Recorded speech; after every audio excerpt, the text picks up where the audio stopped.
Assalamualaikum warahmatullah. Hello dear learners, I hope you all are doing great. Welcome to the class. আজকের ক্লাসে আমরা পড়ব বাক্য তৈরির সহজ কৌশল, অর্থাৎ কিভাবে সহজ উপায়ে বাক্য তৈরি করা যায়। আর এই লেসনটির জন্য আপনাদেরকে ইংলিশ থেরাপির যে বইটি সেটির পেজ 111 অর্থাৎ 111 নম্বর পেজটি খুলে ফেলতে হবে। তো দেরি না করে ঝটপট শুরু করা যাক। বাক্য তৈরির সহজ কৌশল video lesson 35 present indefinite tense, অর্থাৎ যেমনটা আমরা জেনেছি যে প্রেজেন্ট ইনডিফিনিট টেন্স বা প্রেজেন্ট সিম্পল টেন্স সেটি হচ্ছে বর্তমানকালের সাধারণ কোনো ঘটনা, অভ্যাসগত কাজ, চিরন্তন সত্য ইত্যাদি বোঝাতে প্রেজেন্ট ইনডিফিনিট টেন্স ব্যবহার করা হয়ে থাকে। এবং এখানে একটি বিষয় আরও উল্লেখ্য যে এই টেন্সটি সাধারণত কোনো কাজ কখন শুরু হয়েছে বা কখন শেষ হয়েছে সে সম্পর্কিত ধারণা দেয় না। সাধারণত আপনি যে কাজগুলো অভ্যাসগত, আপনার যে কাজগুলো এবং যে কাজগুলো যেগুলো হচ্ছে চিরন্তন সত্য, ইউনিভার্সাল ট্রুথ, অভ্যাসগত কর্ম বলতে হ্যাবিচুয়াল ফ্যাক্ট, যেগুলো আপনি নিয়মিত করে থাকেন, কোনো সাধারণ ঘটনা ইত্যাদি বোঝানোর জন্য এই টেন্সটি ব্যবহার করা হয়ে থাকে। এই টেন্সটির ব্যবহার খুবই গুরুত্বপূর্ণ, কারণ হচ্ছে দৈনন্দিন জীবনের কর্মসংক্রান্ত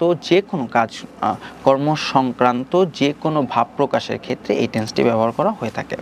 ওকে, সো এখন আমরা দেখব যে এই টেন্সটির কি স্ট্রাকচার। এটি হচ্ছে সবার আগে আপনার একজন সাবজেক্ট লাগবে যে কাজটি করবে বা যার দ্বারা কাজটি করা হবে, একটি সাবজেক্টের পরে কিন্তু সরাসরি ভার্ব আসবে। আমরা যেমনটা জানি যে ভার্ব আসবে এবং ভার্বের প্রেজেন্ট ফর্ম হবে, কারণ হচ্ছে এটি present indefinite or present simple tense. So ভার্বের প্রেজেন্ট ফর্ম বা V1, দেন এক্সটেনশন অর্থাৎ বর্ধিত অংশ। ওকে, এখন সাবজেক্ট হিসাবে আমাদের এখানে অনেকগুলো সাবজেক্ট দেওয়া রয়েছে। I, we, you, they. You এর ক্ষেত্রে সিঙ্গুলার হলে শুধু তুমি হবে, ইউ এর ক্ষেত্রে প্লুরাল হলে তোমরা হবে। সো এগুলো হচ্ছে সাবজেক্ট এবং আপনাকে কিছু চমৎকার ভার্ব দেওয়া হয়েছে, গো, ইট, ডু, প্লে, রিড। এই কাজগুলো আমরা প্রত্যেকেই করে। আর পাশে এক্সটেনশন যেটা, সেটি হচ্ছে টু স্কুল অর অফিস, যার সঙ্গে যেটি যায়। আপনি যদি স্টুডেন্ট হন তাহলে আপনি স্কুল দিবেন, আপনি যদি জব হোল্ডার হন তাহলে আপনি অফিস দিবেন। সো রাইস অর ব্যানানা, আপনি যেটি খান। The work, cricket.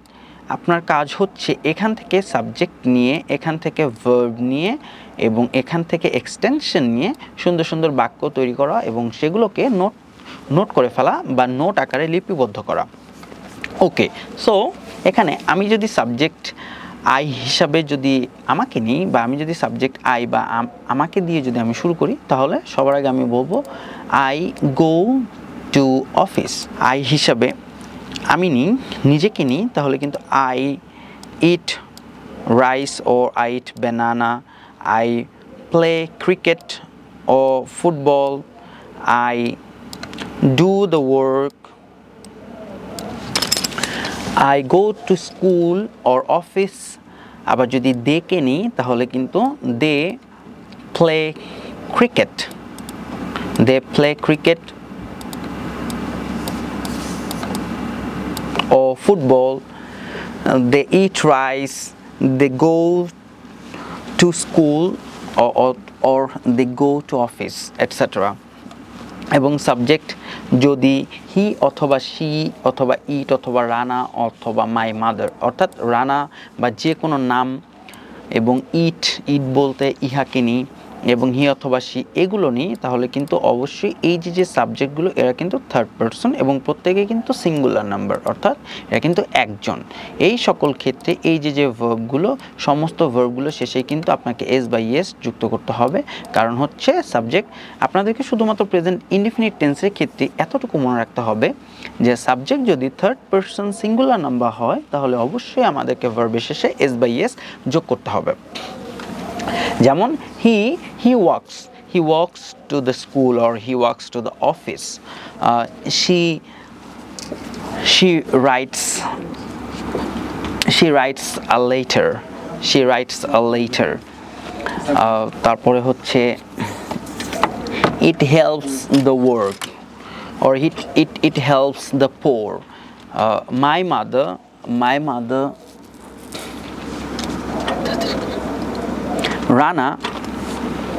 Rana helps the poor, or Rana reads a book. My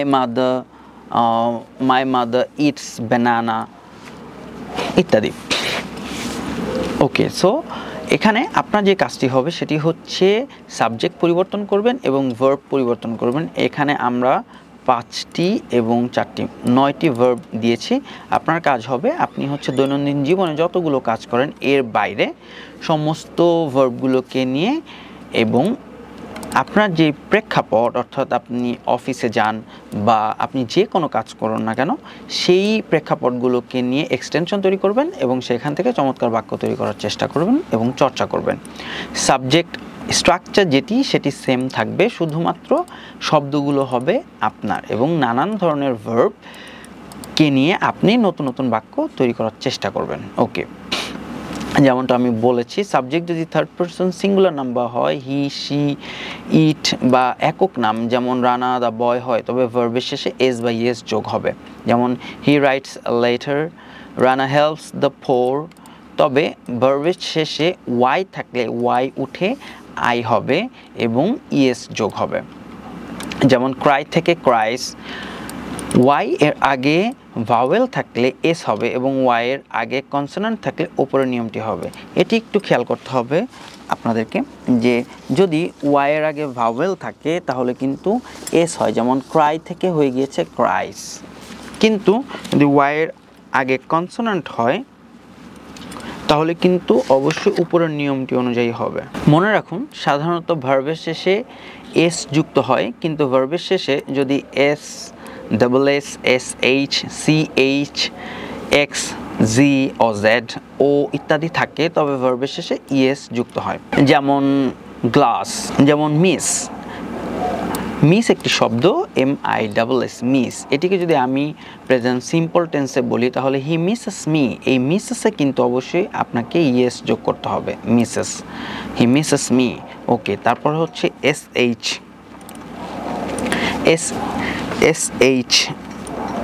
SH দিয়ে উইশ, রাশ, ফিনিশ। দারুণ কতগুলো শব্দ আমরা পেলাম, wish, rush, finish. So he finishes earlier or he wishes the best for me. So wishes থেকে wishes, যেহেতু হি তাই সাবজেক্টের সঙ্গে ইজ বা যেহেতু হি সাবজেক্ট তাই ভার্বের সঙ্গে ইএস যোগ করতে হয়েছে। উইশ থেকে উইশেস ইএস। ওকে, দেন CH, যেমন ক্যাচ, CATCH, ক্যাচ থেকে ক্যাচেস, ম্যাচ থেকে ম্যাচেস, টিচ থেকে টিচেস, TEACH, টিচ। দেন ওয়াচ থেকে watches. Okay, so he watches television, he teaches us English ইত্যাদি। সো CH হলেও ভার্বের শেষে ইএস যুক্ত হয়েছে। এরপরে এক্স মিনস, এরপরে এক্স দিয়ে যদি আমরা দু একটি শব্দ বলি, যেমন রিল্যাক্স, হি রিল্যাক্সেস অলওয়েজ, ফিক্স, হি ফিক্সেস এভরিথিং, ফিক্স, রিল্যাক্স ইত্যাদি। সো এক্স যুক্ত শব্দ, অর্থাৎ আপনার এন্ডিং লেটারটা যদি এক্স হয় তাহলে কিন্তু ভার্বের শেষে ইএস যোগ করতে হবে। দেন জি or Z, quiz, Z or Z, quiz, then O, go ইত্যাদি। সো গো থেকে কিন্তু হয়ে যাবে গোজ, কুইজ থেকে হয়ে যাবে কুইজেস। সো এই লেটারগুলোকে আপনার একটু খেয়াল রাখতে হবে যে এগুলো যদি থাকে তাহলে অবশ্যই কিন্তু আপনি সাবজেক্ট যদি থার্ড পারসন সিঙ্গুলার নাম্বার হয় তাহলে ভার্বের শেষে ইএস যুক্ত করতে হবে। Examples, I go to office, আমি অফিসে যাই। এখানে আপনি যদি খেলতে যান তাহলে I go to the playground, or আপনি যদি বন্ধুদের সঙ্গে দেখা করতে চান বা হ্যাং আউট করতে যান তাহলে I go to meet my friends, then I hang out with my friends. Then you play football, তুমি ফুটবল খেলো। এটি পরিবর্তে যদি আপনি বলতে চান যে I read a lot of books, অর্থাৎ আমি অনেক বই পড়ি।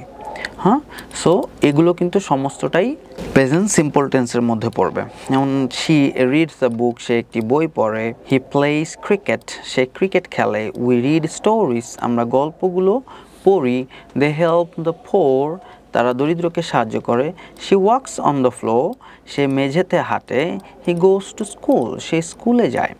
ওকে, গুরুত্বপূর্ণ 100টি ভার্ব দিয়ে অর্থের সঙ্গে মিল রেখে অবজেক্ট পরিবর্তন করে বারবার প্র্যাকটিস করতে হবে, যেটি হচ্ছে গুরুত্বপূর্ণ একটি নির্দেশনা। এবং গুরুত্বপূর্ণ ভার্বগুলো কিন্তু আমাদের বইয়ের ভোকাবুলারি অংশে দেওয়া রয়েছে, অর্থাৎ আপনার জন্য আপনার দৈনন্দিন জীবনে ব্যবহৃত যে কাজগুলো সেগুলোর চমৎকার একটি তালিকা অর্থাৎ ভার্বের ভোকাবুলারি আমাদের বইটিতে দেওয়া হয়েছে, আপনারা একটু চেক করে নেবেন। সাথে ওয়ার্ড মিনিংয়ের চার্ট অর্থাৎ অর্থ সহ দেওয়া রয়েছে, যাতে আপনাদের বুঝতে কোনো অসুবিধা না হয়। সো আজকের ক্লাসটি এই পর্যন্তই থাকছে। পরবর্তী ক্লাস আমরা করব লেসন 36। ততক্ষণ পর্যন্ত সবাই সুস্থ থাকুন, ভালো থাকুন, আমাদের সঙ্গেই থাকুন। আসসালামু আলাইকুম ওয়া রাহমাতুল্লাহ।